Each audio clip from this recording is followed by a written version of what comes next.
Hi everyone, welcome to Cheltenham Chart episode 7. I have to apologise in advance because the rain is just beating off the windows. There's such a storm going on outside, but I can't help the weather. I have to make the video in. It is pretty bad, so you may hear some what seems like noise in the background. That's what it is. It's the rain beating off the windows. This will be the final review video before Christmas. I may do a preview video. I think that'll be out on Tuesday if I do one. Hopefully I'll put up something in it that might make me a few quid.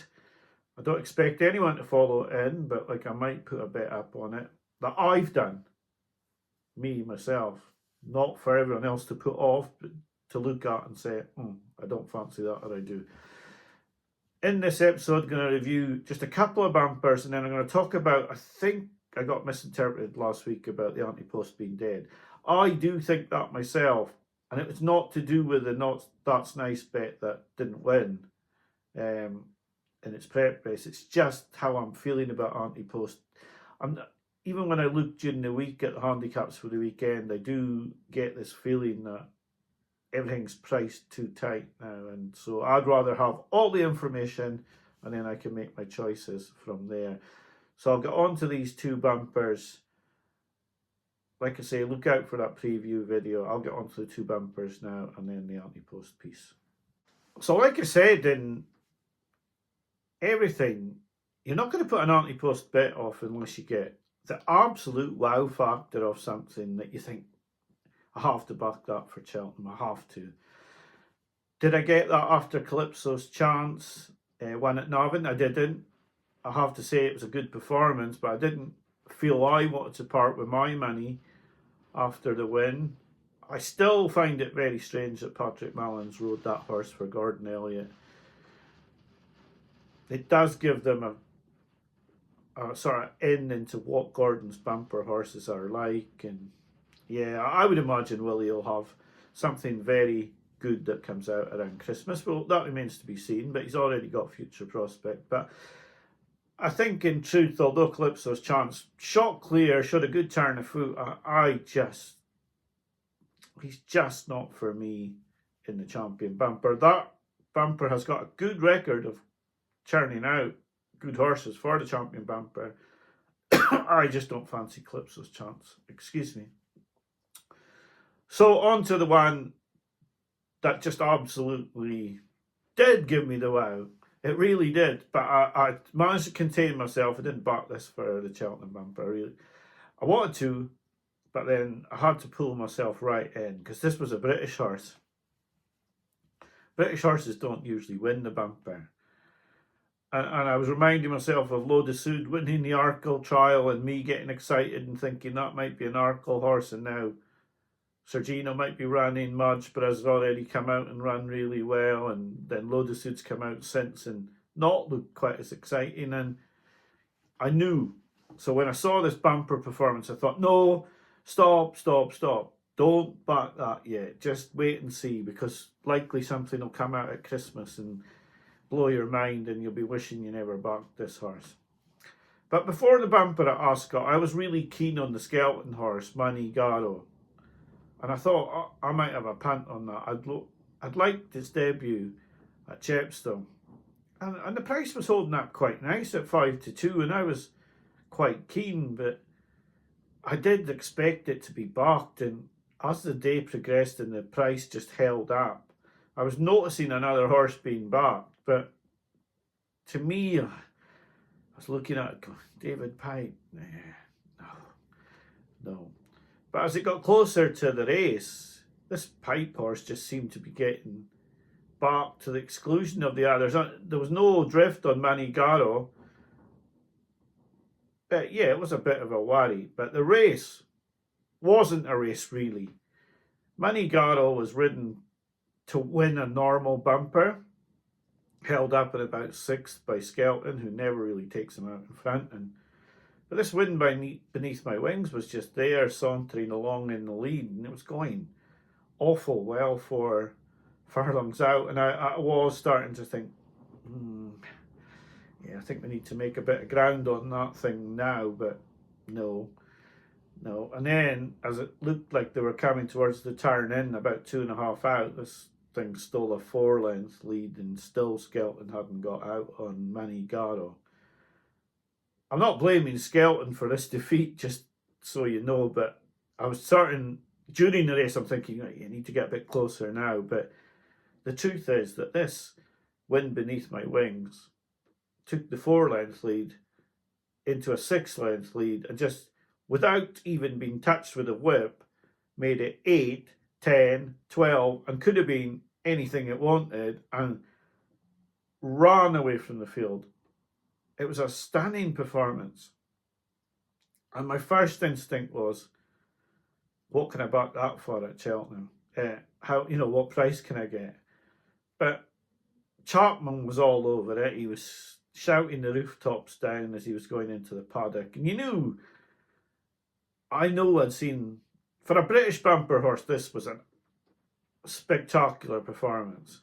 Is it good enough to beat the best of the Irish? That is what you've got to consider. But if the Cheltenham bumper was going to be run with British horses, that horse would be 1 to 3.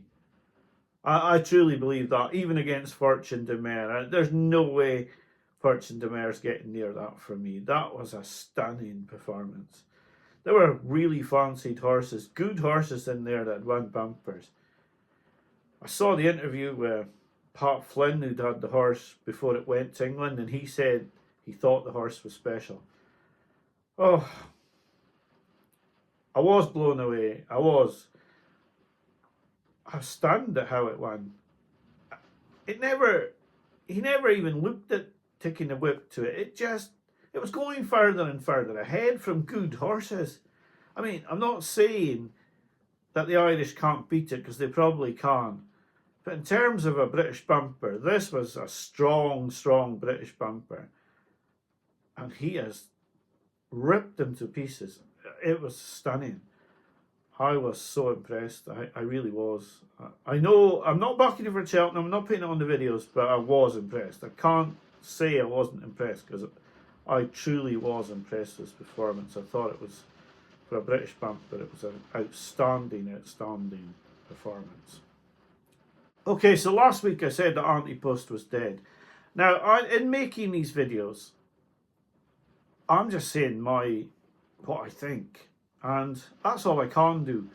And I did watch Steve's video last week where he was talking about the bookie-based podcast, putting up horses in the difficult handicaps, encouraging people to back in these difficult handicaps over the weekend. Now, I will say to you that I really struggle with these handicaps. You sometimes look at the prices during the week, they're priced up even tightly, even then. Then you get the usual griping on Twitter on Thursday morning when certain horses who've been priced up tightly already then aren't declared. So I do feel that on the day betting is possibly the best way to go. You know everything about all the horses. You know all the form they've taken into Cheltenham. You're seeing the market moves, probably some stable money, some punter money, but you see everything. You've got a full picture. Now at the moment, there are absolutely zero odds-on chances for Cheltenham. So it does look like you're going to go in there, blank canvas, and you just do your best. Do I think I can make a profit? Well, I watched, like Steve talked about, I only watch the top end racing. I don't watch, I wouldn't watch Fakenham today. I don't watch Fontwell's 3 mile 4 chases where the 2 horses are struggling up the running. It does nothing for me. I want to watch good horses, how they jump, do they make ground, etc. I hope I can make a profit at the Cheltenham Festival. But it gives me the best chance, like Steve talked about. It's about getting an edge, or at least feeling like you have some sort of edge by only watching the top horses running against each other and making into the grades. Can they go up any further in the grades? But not watching, the real lower end National Hunt stuff. I do feel that Ante Post is very difficult now. I mean, you only have to look at, say, let's talk about Lo de Sud then. He's looked good. Then he's come back out and he's not looked so good. The people who backed him after he looked good at Cheltenham, he's come out, he's not looked so good. He's not come in at all. Then Marchborough's come out, looked impressive, come into 5-1. Another horse that you weren't really thinking about. A lot of people thought he might go up in trip. He's in there now. He's half the price of your horse. On the 27th, there's every possibility that Sergino goes over fences. There's another horse. If he makes an impressive debut, it's another horse into the mix. So even though there's a chance Ballyburn defects out of this, you've still got two really, really high-ranked horses who could place or even win a champion hurdle straight in there. And you're sat on a handicapper who finished second in two really good races last season and has looked good in the Arkle trial in the UK. And I think that's the danger you've got in most divisions. And like Gaelic Warrior, if he doesn't run well at Christmas, will go out in odds for the champion chase. People will talk about him possibly being a Ryanair horse. You could get a better price for the champion chase, and he may run in either. So why not wait until the champion chase? Because at least you'll know he's going to run. You're going to get a run for your money. And unless you actually have inside information that these horses are going to run, then I don't see any value in going there. It's like in the pocket. You think you're on the JP #1 for the Arkle, then along comes Marchborough. Then you don't even know if you're JP's #1 horse for the race. And you've still got to beat possibly Ballyburn. You've still got to beat Lo de Sud, and you've got to beat who knows what. Il Atlantique may come back into the race. With this Turner's being gone, there's a lot of horses, so you could go anywhere. You've got the Supreme Novices, where there's no standout yet. There's no standout novice in any division. No one knows how the handicaps that have just been introduced are going to look. I think you need a lot more information before you think of getting involved in Ante Post this year. I love the challenge of Cheltenham, but I am recognising even myself that when I say on the videos, don't get involved in Cheltenham Ante Post, it is hard. I want to beat the bookmakers. I want to be the one who gets a better price than the horse is going to be on the day. But you get your fingers burnt a couple of times and you learn your lesson. Now, I watched an interview about That's Nice and Nicky Henderson couldn't find any excuses for her run. I think she's far better than that. Always have. But now she has to prove it on the track again. I thought she had proved it on the track. I thought she was going there to show, well, this is how good I am, or I'm not as good as what people thought, but that's the best I've got. But in fact, she showed absolutely nothing. So there is a chance that she's as good as I felt. But I can now get 3 times the price I got when I said to everyone on the videos that she was my idea of a bet. You'll find out over Christmas. Is Willie de Houle no good, like everyone's told me? Lots of people have said to me, oh, he's no good. He couldn't beat Naturally Nimble. Now he's 6-4. So these people that have told me he's got absolutely no chance of winning the Triumph Hurdle should be wading in to lay him at 6-4. Because if he couldn't win that maiden hurdle and he's nowhere near good enough to win the Triumph Hurdle, then he shouldn't have any chance of winning the Grade 2 Juvenile Hurdle over Christmas. It remains to be seen. He's 12-1 now, but what price will he be if he wins that Juvenile Hurdle? Probably 4 or 5-1. At least you know that he's performed to a proper level if you leave him. You back him now. He's been beaten by Naturally Nimble last time. If he gets beaten again, he's not even going to the Triumph and you've lost your money. I think you have to wait for the jigsaw to becoming far more complete than it is before you get involved. That's all I was saying in the video. Like I say, I think everyone should just enjoy their Christmas now. I may put a video up possibly tomorrow, possibly Tuesday, with my thoughts on the Christmas period. I have one horse in mind for Welsh National, but I don't think I'll get a good enough price on it. And I want to see it declared. I'm not putting it up until I've seen it declared. And I've got one for the Paddy Power Chase, which is a reasonable price. And I think there's more chance of getting the price on it. And I think it will be declared. But I'm not putting them up now to find that they don't get declared because the ground's too firm or etc, etc. Because I really want these horses to run. And at least I see the jockey booking.